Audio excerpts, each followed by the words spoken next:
The movie Smile 2 came out this year in 2024. Now this follows a pop star named Sky Riley, played by Naomi Scott, as she gets a smile curse passed on to her, and the whole world is watching because she is a celebrity, and she is also coincidentally going on tour when she gets the curse passed on to her.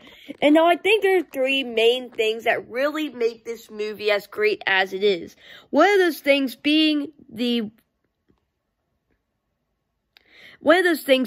cinematography, which no matter the circumstance in this movie, it really just gives a very paranormal feel, and it adds to the thriller aspects of the film, which I think that's mainly what it is. Yes, it is also a horror movie with jump scares that are very clever and actually work surprisingly well, but I think at its core, it is a thriller about somebody slowly going insane over the course of 4 to 6 days, because that's usually how long it lasts, I'm pretty sure. And now, yes, in the cinematography, yes, in some scenes, it can get a little bit overdone. Like, literally every single scene that they're outside, and it's a big drone shot, it's upside down, which is kind of, like, it's like, okay, yep, we get it, it looks cool. But, like, anyways, the cinematography massively enhances this film. And then you have Naomi Scott's performance, which is probably the best part of this movie, because she is able to sell it 110% of the time. Her performance is perfect. No matter what happens, she is able to give it her all and not phone it in. Because when most actors or actresses are brought into a role, they will usually phone it in if it's a horror movie. I mean, that is most movies that are like this.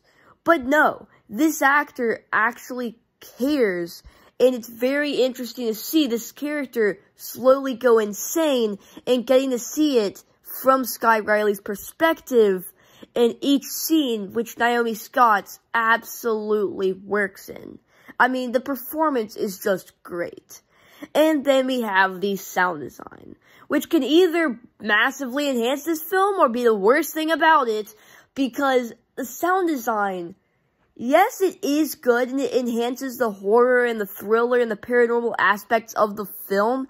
It also hurts it in a big way, that being, it kind of overstays its welcome in a lot of scenes.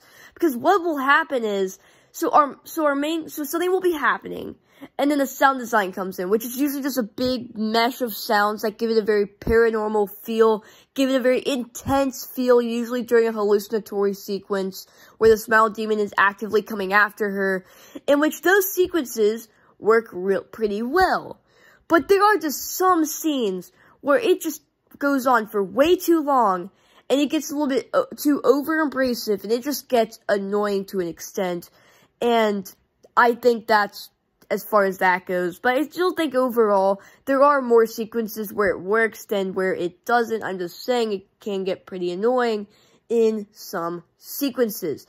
And now I want to talk about the ending, because, I mean, it's a big cliffhanger. I mean, if you thought the ending of the first one was a big cliffhanger, this second one is like a billion times a bigger cliffhanger, because obviously, at the end, the smile demon ends up taking her over, and she ends up passing it on, if you know what I mean, to everybody else on tour that is in the audience, which, a stadium of this size is hundreds, maybe even, I mean, I don't know, I have no perception of how big this is, but it is tons of people, and I'm wondering how they're going to handle it in the third film, because it's more than likely we are going to get another one after the financial success of this one.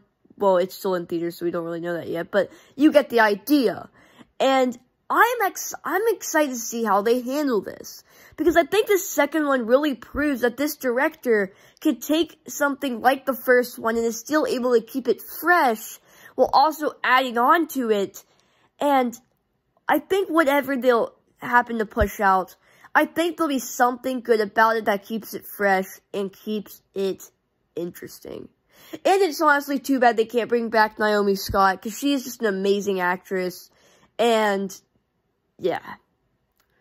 Oh, also, one last thing I want to talk about is the beginning of this film, because we get to see And one last thing I want to talk about before I go is the unreliable narrator. Not really knowing what is real and what is. And I think that's a really interesting dynamic in the film. And, yeah. So I think, yeah, this is a really, really good sequel.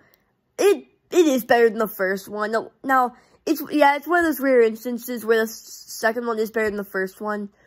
But I don't totally agree with that. I think they're just about on the same level, because they are both fresh takes on tropes that would be old and tired.